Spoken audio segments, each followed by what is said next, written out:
Are you tired of endlessly searching for the perfect pulled pork recipe? Well, your search ends right here. Get ready for the most fabulous tasting, easiest, juiciest pulled pork you've ever experienced. Hi, I'm Lori from Foodie with a Freezer. Whenever I make this delicious pulled pork recipe, I never skimp on the size of the pork butt. And I'll tell you why. Because I'm all about those glorious leftovers. They freeze fabulously, so just imagine having them in your freezer ready for a scrumptious meal anytime that you need it. Pulled pork sandwiches, pulled pork nachos, a topping for baked potatoes. The possibilities are endless. So we're going to start this today by sous vide cooking it until this pork butt is nice and tender. From there, we're going to infuse it with a great smoky flavor on my Traeger grill. So grab your apron. You don't want to miss out on this adventure. I've got a couple of tricks that will take your pulled pork to another level. The first star of the show is this handy dandy meat injector. We're going to use this nifty little tool to inject a marinade into the meat, which will add another layer of flavor, plus it'll keep it moist.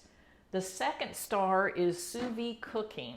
In case you're not familiar with sous vide, it's a method where you put meat into a plastic bag, you submerge it into the warm water, and it cooks it gently and precisely to a perfect temperature, keeping the meat nice and moist and tender. And the great part about sous vide is you don't have to babysit while you're cooking it. You just set it and forget it. After that, we will take the pork butt and we're going to put it on my Traeger grill, which is going to add a wonderful smoky flavor to it. So for the marinade, here's what you're going to need. Apple cider vinegar, maple syrup, melted butter, apple juice, Worcestershire, and Memphis pork rub. Now on this pork rub, you're going to want to grind this down to a fine powder. I use like a coffee grinder or my spice grinder. The reason for that is you don't want any big bits that are going to clog up your handy dandy injector when you inject it. Which, speaking of Memphis pork rub, be sure and watch my short video on how to make this. It is delicious. It's easy to do. Oh my gosh, it goes great on every type of pork. You're going to love it. While the sous vide comes to our preheated temperature of 165, we're going to infuse our pork butt with this delicious marinade that we have made. And here's a little tip. You're going to want to put several injections around different spots a little bit at a time so that the flavor is infused in lots of spots. And here's a tip. Be sure and put a rimmed baking sheet underneath this to catch any keep the liquid contained and catch any spills. So after we've got all the marinade in, the next thing is put the pork butt into a generously sized freezer bag. I like these 2-gallon size. And we're going to put it in our sous vide cooker for 14 hours. The great thing about a sous vide is you can just forget it. You don't have to babysit it. I like to start this late the night before, and so by noon the next day, it's ready to put on my Traeger smoker.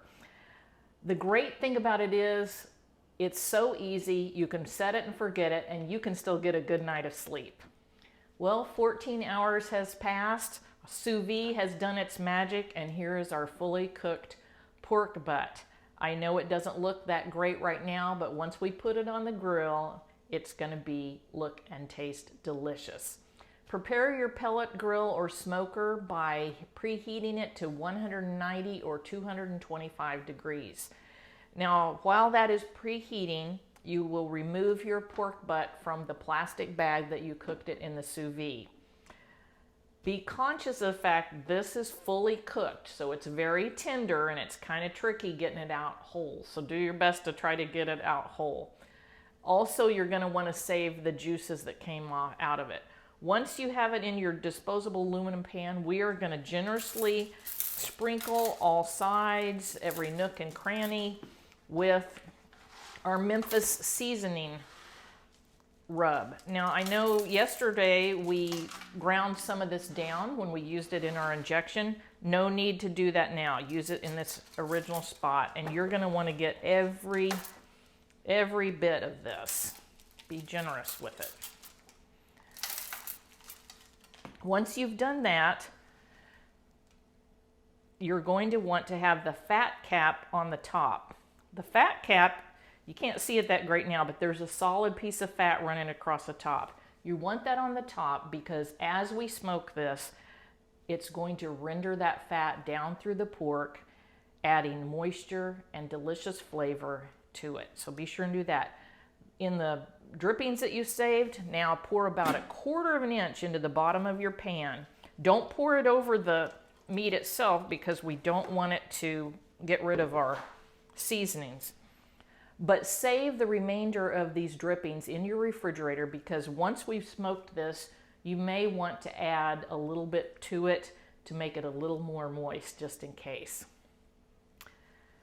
Okay, at this point we are ready for the smoker to do its magic. Smoke this pork butt uncovered for 3 hours and it'll give it that delicious smoky pulled pork flavor we all love. I've been cooking for a lot of years and I am happy to share the recipes and tips that I've learned over the years. So be sure and hit the subscribe button and also the like button. The pork butt has been smoking for around 3 hours. Doesn't it look delicious? And it smells absolutely heavenly. I wish you were here so you could smell it firsthand. So what we're gonna do now, we've taken it of course off the Traeger, we're gonna cover it with foil completely and let it rest for 1 hour. You might be wondering, what's the deal with letting meat rest? Why do we do that? Well, when you cook meat, the fibers contract, the juices go to the center, and so resting it allows those fibers to relax, the juice redistributes to all parts of the meat, and you end up with a piece of meat that is juicier and more evenly cooked. So letting your meat rest, you want to do that whether you're making a pork roast, a steak, a roast, or a turkey. Well, it's almost time to eat this deliciousness, but now we need to shred it, and there's a couple of ways to do that. It's very straightforward. If you have those meat claws, you could use those. You could use your fingers. I always use a couple of forks and just gently start pulling the pork apart. If you run across any big chunks of meat, you're going to want to separate those out. And also, after you've pulled the pork, it's a time to determine, do you think it's moist enough? If you think it needs more juice, then you can add some of that sous vide cooking liquid that you saved from earlier. But don't add too much because it can kind of negatively affect the texture of the meat. So you got to be careful with that one. But remember, cooking is all about making it your own, making the recipe your own, doing what you like with it. So don't be afraid to experiment and get creative. Now, like I mentioned earlier, this is a staple in my freezer. I always have pulled pork in my freezer because it's so convenient. I do vacuum seal mine in meal-size packages, but you could put it in a Ziploc bag, freezer container, whatever works well for you.